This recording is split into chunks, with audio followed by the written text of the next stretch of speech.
કોંગ્રેસના આક્ષેપ પર નિલેશ કુંભાણીની પ્રતિક્રિયા.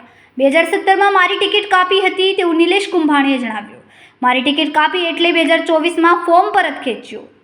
કોંગ્રેસ મને ગદ્દાર કહે છે, પણ 2017માં ગદ્દારી કોણે કરી?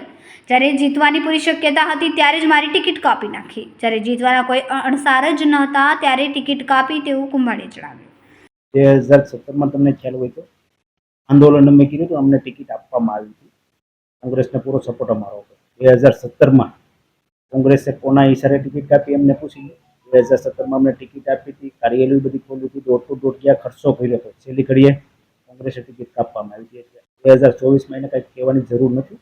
2024માં અમારા કાર્યકર્તાઓ ટેકેદારોએ કીધું કે આપણે ચૂંટણી નથી લડવી. છતાં મેં કીધું ચૂંટણી લડું. ત્યારે કાર્યકર્તાઓ ટેકેદારોને નારાજ ન કરવા માટે આ નિર્ણય લીધો છે. વાત એ રહી, પાટીલ સાહેબ રાજુલા આવતા હતા, એમને મને ફોન કર્યો. અમે ફોનમાં ચર્ચા કરી કે હું રાજુલા કાલે તમારા વિસ્તારમાં આવું. એટલે મેં કીધું મારી ઓફિસે ફેક્ટરી ઉપર ચા પાણી પીવા માટે આવો.